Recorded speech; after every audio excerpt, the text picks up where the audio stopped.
అందరికీ నమస్కారం. నిత్య జీవితం 360 డిగ్రీస్ యూట్యూబ్ ఛానల్కు స్వాగతం. ఈ వీడియోలో మనం భగవద్గీతలోని 5వ అధ్యాయం కర్మ సన్యాస యోగం గురించి సింపుల్గా అందరికీ అర్థమయ్యే రీతిలో చెప్పుకుందాం. అర్జునుడికి ఒక సందేహం వచ్చింది.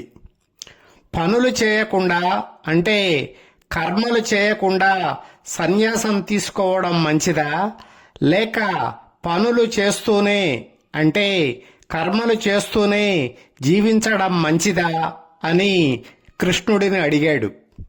అప్పుడు శ్రీకృష్ణుడు అద్భుతమైన సమాధానం చెప్పాడు.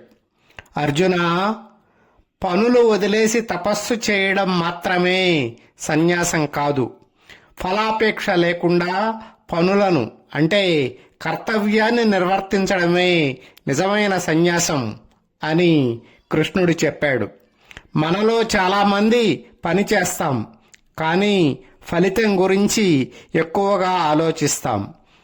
ఉద్యోగం చేస్తాం, త్వరగా ప్రమోషన్ రావాలని ఆశిస్తాం.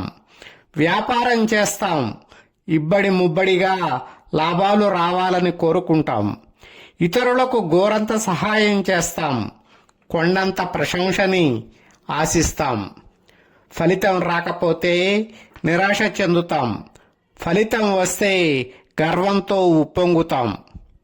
అందుకే శ్రీకృష్ణుడు ఏం చెప్పాడంటే, నీ పని నువ్వు చెయ్యి, ఫలితాన్ని భగవంతుడికి వదిలేయి. ఇదే కర్మయోగం. ఇంకా ఈ అధ్యాయంలో ఒక గొప్ప సందేశం ఉంది. జ్ఞాని ఎవరు? జ్ఞాని ఎవరంటే, ఎదురుగా బ్రాహ్మణుడు ఉన్నా, ఆవు ఉన్నా, ఏనుగు ఉన్నా, కుక్క ఉన్నా, ఎవరినైనా దేనినైనా సమానంగా చూసేవాడే జ్ఞాని. అంటే ప్రతి జీవిలోనూ ఎలాంటి తారతమ్యాలు తేడాలు చూడకుండా ఒకే ఆత్మ ఉన్నదని భావించేవాడే నిజమైన జ్ఞాని అని అర్జునుడికి విడమర్చి చెప్పాడు శ్రీకృష్ణుడు. మనశ్శాంతి అనేది బయట దొరకదు. డబ్బు వచ్చినా, పదవి వచ్చినా, ప్రశంస వచ్చినా అవన్నీ ఇచ్చేది తాత్కాలిక ఆనందాన్ని మాత్రమే. కానీ మనసులో ఉండే లేదా పొందే ప్రశాంతతే నిజమైన ఆనందం. కోరికలు, కోపం, అసూయ, మమకారం ఇవి తగ్గినప్పుడు మనసు ప్రశాంతంగా ఉంటుంది.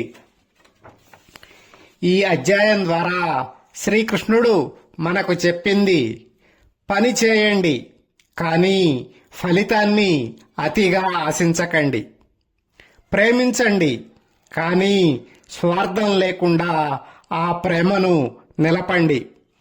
జీవించండి, కానీ ఆందోళన లేకుండా ప్రశాంత చిత్తంతో ఉండండి. సంక్షిప్తంగా చెప్పాలంటే, చేతుల నిండా పని ఉండాలి, మనసు ప్రశాంతంగా ఉండాలి. అదే కర్మ సన్యాస యోగం.